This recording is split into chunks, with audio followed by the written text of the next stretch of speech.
logique est au service d'une emprise totalitaire qui sépare, il est évident que ça rentre totalement dans le combat du Grand Orient de France. Le combat, et ça a été rappelé à un moment qui a été mené de manière très forte à la fin du 19e siècle et au début du 20e par les francs-maçons du Grand Orient contre l'Église catholique, qui à l'époque avait cette volonté d'emprise totalitaire sur la société occidentale, que la République a vaincu. Aujourd'hui, la population française a intériorisé ce concept de laïcité, ce concept de liberté, ce concept d'émancipation. Des femmes, symbole religieux ou sexiste, avec un point d'interrogation.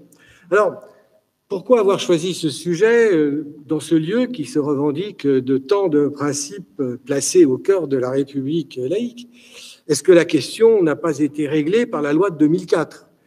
Dès 2004, on peut se poser cette question.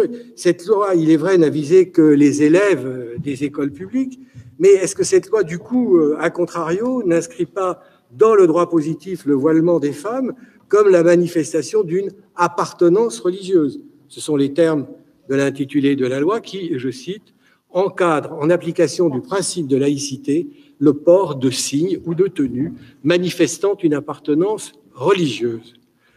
Dès lors, le voilement des femmes ne devient-il pas, du fait même de l'article 1er de cette loi, une manifestation religieuse, certes ostensible et en ce sens interdite en classe, mais autorisée en vertu du principe de laïcité, lequel principe permet la manifestation publique de ses convictions religieuses, sauf s'il y a bien sûr atteinte à l'ordre public. Alors pourquoi s'interroger?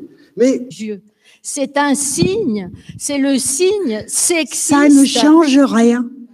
Excusez-moi. Être sexiste si on veut. Attendez. Non, il existe une loi antisexiste, justement. C'est Jospin qui l'a fait signer. Si en 89, il s'était appuyé sur sa loi antisexiste au lieu de remettre en cause nos lois laïques, on n'en serait peut-être pas où on en est aujourd'hui. Bon, l'offensive islamiste se serait poursuivie, mais je pense qu'on serait parti sur d'autres bases. Justement, on aurait défini le voile comme un signe sexiste et non pas comme un signe religieux. Le signe religieux, c'est les islamistes qui veulent le faire reconnaître comme un signe religieux. Et en interdisant tous les signes religieux, on leur donne raison. Non, on doit interdire le voile, non pas en tant que signe religieux, mais en tant que signe de l'oppression des femmes, de la séparation des sexes, et donc en tant que signe sexiste. C'était ça le sujet du colloque, il me semblait. Georges Sérignac va conclure notre réunion et nous pourrons certainement en nos consciences continuer à réfléchir à cette question. Bien, tout d'abord, merci mesdames, et puis au moins cette conférence, disons, a permis d'illustrer la force du débat dans un lieu démocratique, et c'est presque en creux tout ce que ne symbolise pas le voile, ça a été parfaitement démontré.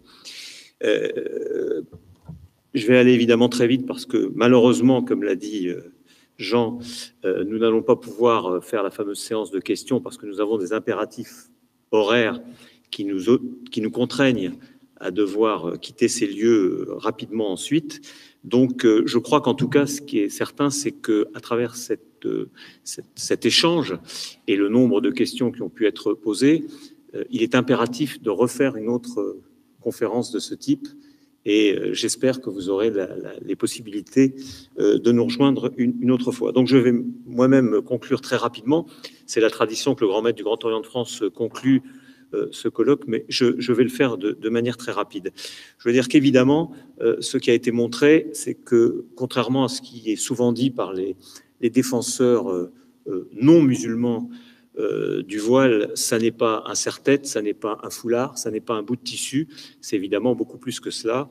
C'est un outil politique au service d'une idéologie, et ça a été dit, d'une idéologie fascisante, en tout cas, si elle n'est pas fascisante, au moins totalitaire, et qui, alors moi j'ai appris une chose, comme peut-être certains d'entre nous, c'est que le mot était le même pour dire mur. Et ça, je trouve que c'est un symbole très, très fort. Et donc, cette idéologie qui est au service d'une emprise totalitaire qui sépare, il est évident que ça ça rentre totalement dans le combat du Grand Orient de France. Le combat, et ça a été rappelé à un moment qui a été mené de manière très forte à la fin du 19e siècle et au début du 20e par les francs-maçons du Grand Orient contre l'Église catholique, qui à l'époque avait cette volonté d'emprise totalitaire sur la société occidentale, que la République a vaincu. Aujourd'hui, la population française a intériorisé ce concept de laïcité, ce concept de liberté, ce concept d'émancipation.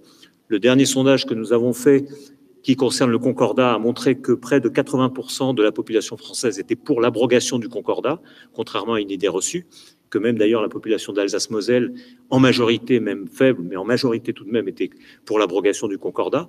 Donc ça montre bien cette intériorisation de la laïcité.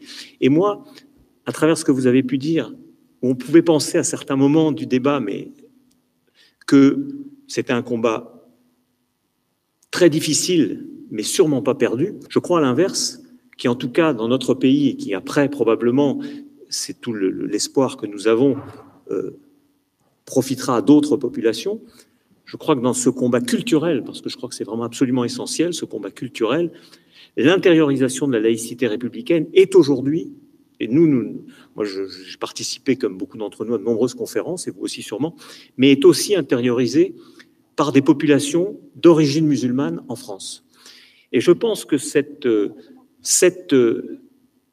élément qui fondamentalement repose sur l'égalité homme-femme, qui, selon nous, francs-maçons du Grand Orient de France, est un mouvement irrépressible, donc gagnera.